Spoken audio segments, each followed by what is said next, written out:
Hello.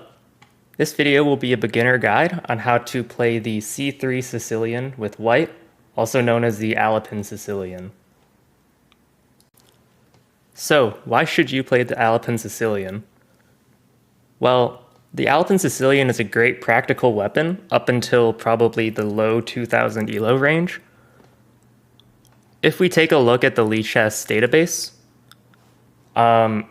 below 1400 ELO, the Alapin Sicilian is only seen from Black's point of view in 4% of games, meaning if you play the Alapin Sicilian against Black, you're very likely to be better prepared in the line than your opponent. And when looking at the Lichess database, it's extremely common for Black to go wrong. For example, looking at move 2, we'll talk about it later, but the most common moves at the Grandmaster level are d5 and knight f6, which, as you can see, will only be played in about 11% of games, meaning the rest of the games you will be getting out of the opening with a very favorable position. So, what is our game plan in the Alapin Sicilian? Well, the reason we play c3 is that we want to play d4, and after the pawns get traded, we want that pawn to be replaced with another pawn rather than with a different piece.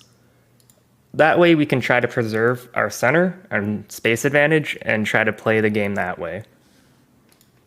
The other good thing with the Alapin Sicilian is that it really narrows down the amount of theory that you have to memorize to a very small number of branches. Whereas with many other lines as white, there's a lot of moves you have to consider in different lines, meaning that there's just a lot more memorization required. So if you're looking for a first weapon to play as white against the Alapin, or against a Sicilian, then the Alapin is an excellent choice. So, when we're taking a look at the most common moves played by Black, the most common move we're going to see is knight to c6, which is already a slight mistake from Black's point of view because this allows us to easily get d4 off and go through with our game plan, where after they're traded, we get this big center in the middle. Again, following the most common moves seen on Lichess, a move such as e6 allows us to go ahead and play a move like d5, taking advantage and playing in the center.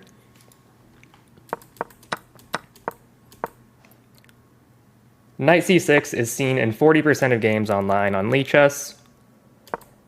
The second most common move on Lichess database was d6, which is played in 23% of games. This move also allows us to play d4, and after trading, we get a big center and space advantage, and development is very straightforward for white. We're just going to get our knights out, put our bishops out somewhere, castle either direction, and then play a game of chess. The third most common move seen on Lichess at the 1400 level and below is e6, seen in 14% of games. And once again, you guessed it, our move is d4. And after trading, things look very familiar. We get the big center. We can play d5. Again, knights out, bishops out. And you can see how this line is very, very easy to play with white.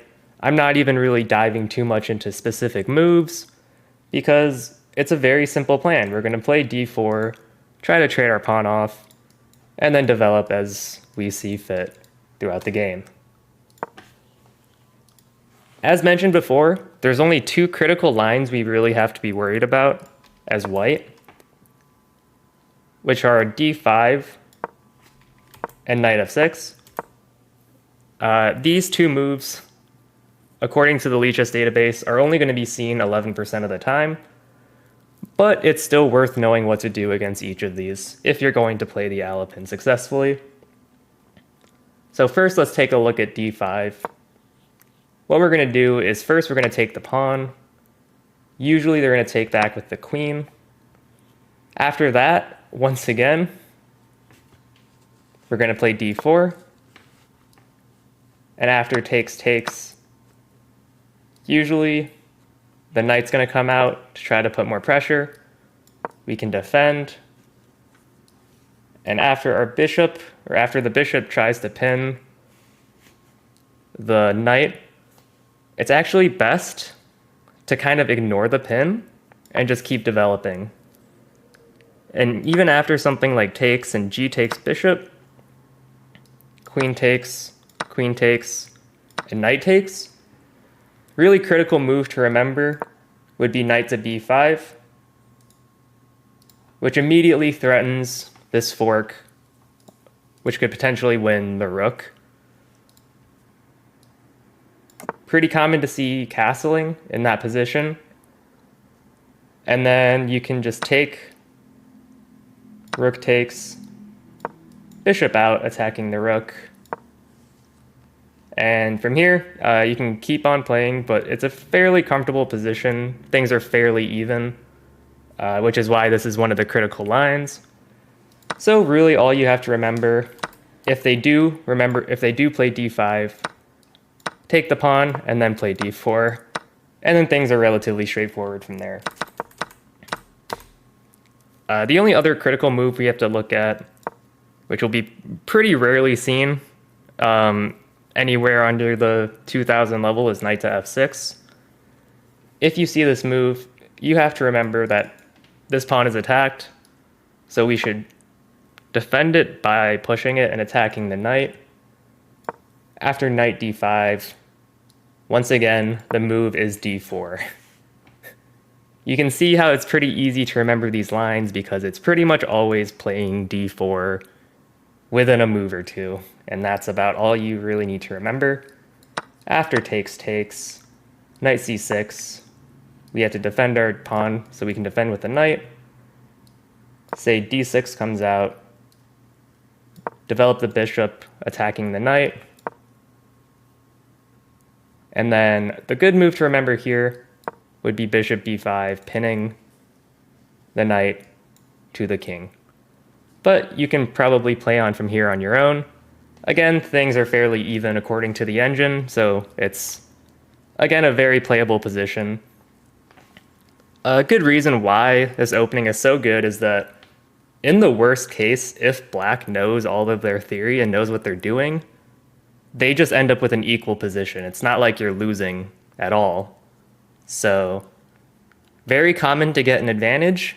And if they still happen to know what they're doing in the line, the worst case scenario is they get an equal position out of the opening, and you just play a game of chess from there. So, just to quickly recap everything.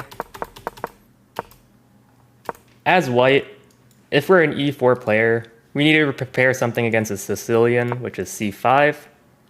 And the line I'm recommending is c3 for all the reasons I've mentioned earlier in this video, with our idea is to play d4 almost straight away most of the time.